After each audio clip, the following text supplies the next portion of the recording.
Columbus আমেরিকায় পৌঁছেছিলেন, তবুও পুরো মহাদেশের নাম কেন হলো আমেরিগো ভেসপুচির নামে?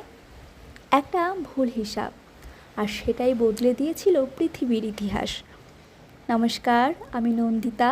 হিস ডায়েরিস চ্যানেলে আপনাদের সকলকে স্বাগত।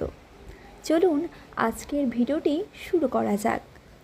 1500 শতাব্দীর শেষ সময় ইউরোপ তখন মরিয়া হয়ে খুঁজছে ভারতবর্ষের সমুদ্রপথ। কারণ ভারতের মশলা, সোনার বাণিজ্য ছিল পৃথিবীর সবচেয়ে মূল্যবান সম্পদ।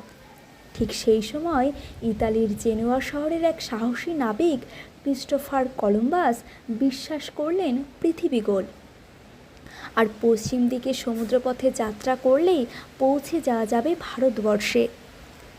স্পেনের রাজা ফার্দিনান্দ এবং রানী ইসাবেলার সহায়তায় 1492 সালে 3টি জাহাজ এবং 90 জন নাবিকসহ যাত্রা শুরু করেন কলম্বাস। সামনে শুধু অজানা আটলান্টিক মহাসাগর, চারিদিকে ঝড়, ক্ষুধা, ভয় আর মৃত্যুর আশঙ্কা। দিনের পর দিন সমুদ্রের মাঝখানে ভেসে থাকতে থাকতে নাবিকদের মনে ভয় ঢুকে যায়। অনেকে ভাবতে শুরু করেছিল তারা হয়তো আর কখনো ফিরতে পারবে না। অবশেষে 1492 সালের অক্টোবর মাসে দূরে দেখা গেল এক নতুন ভূখণ্ড। কলম্বাস ভেবেছিলেন তিনি ভারতবর্ষের কাছাকাছি কোনো দ্বীপে পৌঁছে গেছেন, আর সেই কারণেই সেখানকার মানুষদের নাম দেন রেড ইন্ডিয়ান। কিন্তু বাস্তবে তিনি পৌঁছেছিলেন সম্পূর্ণ অজানা এক মহাদেশে, আমেরিকায়।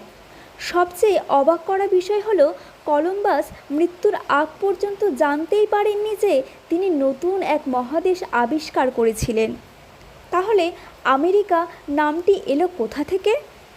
কয়েক বছর পর আরেক ইতালীয় নাবিক আমেরিগো ভেসপুচি একই অঞ্চলে সমুদ্র যাত্রা করেন।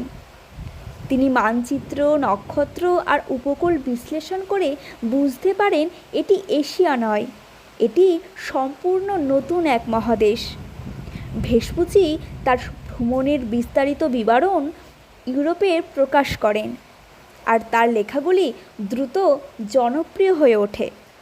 তারপর 1507 সালে জার্মান মানচিত্রকার মার্টিন ওয়াল্ড সিমুলার নতুন মহাদেশের নাম দেন আমেরিকা। আমেরিগো ভেসপুচির নাম অনুসারেই জন্ম নেয় আমেরিকা নামটি।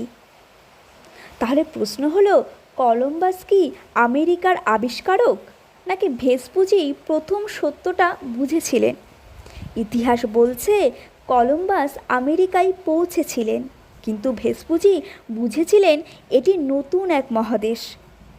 আর সেই কারণেই ইতিহাসে দুজনের নামই অমর হয়ে আছে।